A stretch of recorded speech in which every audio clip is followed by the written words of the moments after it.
This is your WCFW Daily News Roundup for 105.7 CFW in Chippewa Falls and 93.5 The Tap in Eau Claire.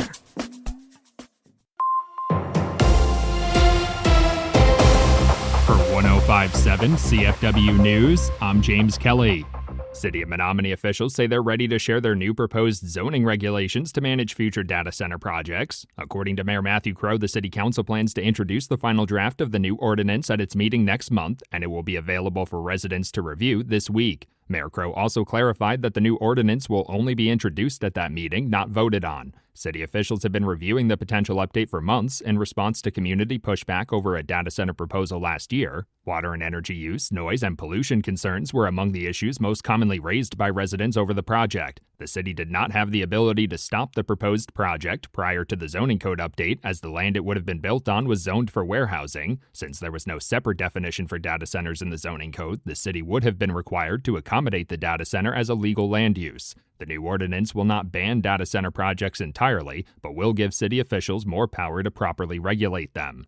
Big Brothers and Big Sisters of Northwestern Wisconsin are seeking volunteer mentors for local kids in the area. The nonprofit covers 5 counties in western Wisconsin, including Eau Claire, Chippewa, Dunn, Pierce, and St. Croix counties. Organization officials say they have dozens of kids who still need to be matched with a mentor, and those who do match see significant improvements in school as well as lower rates of substance abuse issues. More information on volunteering is available on the Big Brothers and Big Sisters of Northwestern Wisconsin website.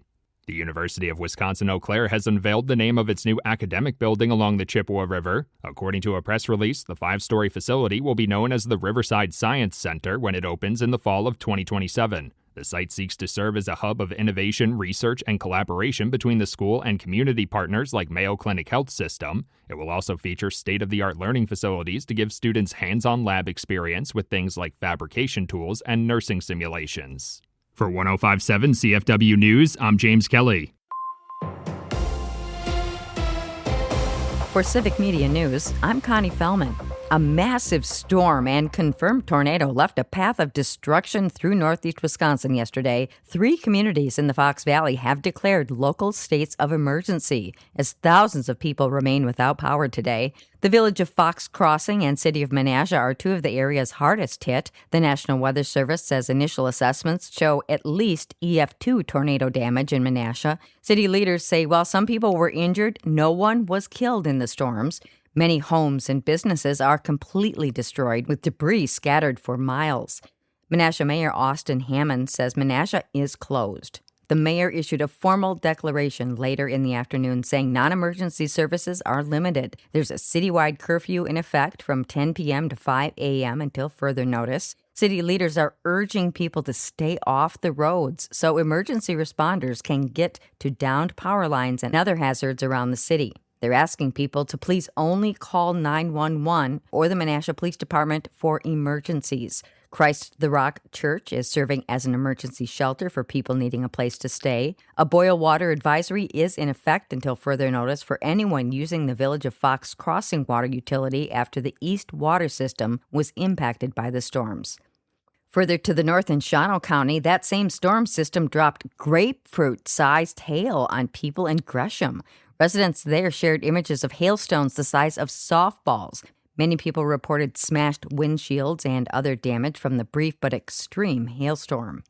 And now that storm's gone through, we should be feeling some relief from the oppressive heat and humidity blanketing our state.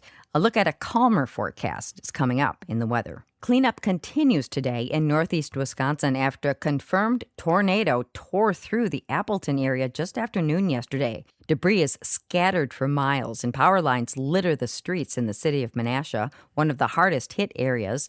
Homes and businesses there lie in ruins, and the city's mayor has declared Menasha is closed, meaning non-emergency services are limited. The area is under a boil water advisory and nightly curfew until further notice, as thousands remain without power. The National Weather Service said yesterday's tornado was at least an EF2, if not stronger. Fortunately, the skies were much friendlier last week as aviation enthusiasts came out in record-setting numbers yet again for last week's annual EAA Air Venture. The week-long fly-in convention wrapped up on Sunday afternoon, with total attendance numbers reaching about 734,000.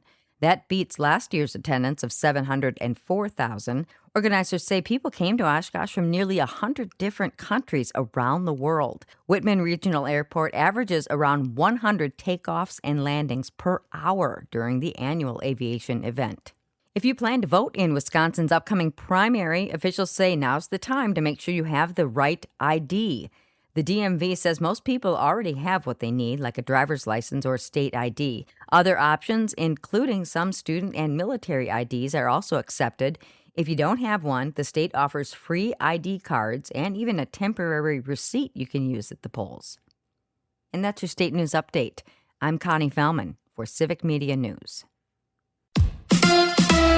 The Brewers get shut out. Hi, I'm Mike Clemens with Sports Baseball. The Brewers kicked off their West Coast trip against the Giants last night with a thud, losing 3-0 at Oracle Park. The Brewers with just 3 hits, committing 1 error. One of the reasons the team looked so flat was because they didn't get into San Francisco until early Monday morning. Manager Pat Murphy revealing to reporters after the game the Brewers' team charter flight was delayed, leaving them on the tarmac 5 hours before finally taking off from Milwaukee. Game 2 of the series is tonight. NFL. When the Packers open up training camp practice tomorrow morning, there'll be plenty of new faces, and for good reason. Let's not underestimate what Matt LaFleur said at the owners' meetings about certain guys who were not bought into the culture.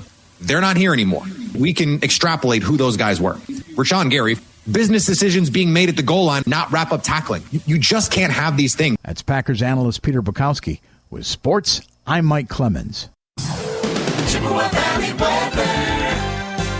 It is going to be mostly sunny today with a high right around 85 this afternoon. Tonight, mostly clear. We'll drop to the low 60s. Tomorrow, plenty of sunshine and a little warmer with a high in the mid to upper 80s. I'm meteorologist Sean Cable. Outside now, it's 68.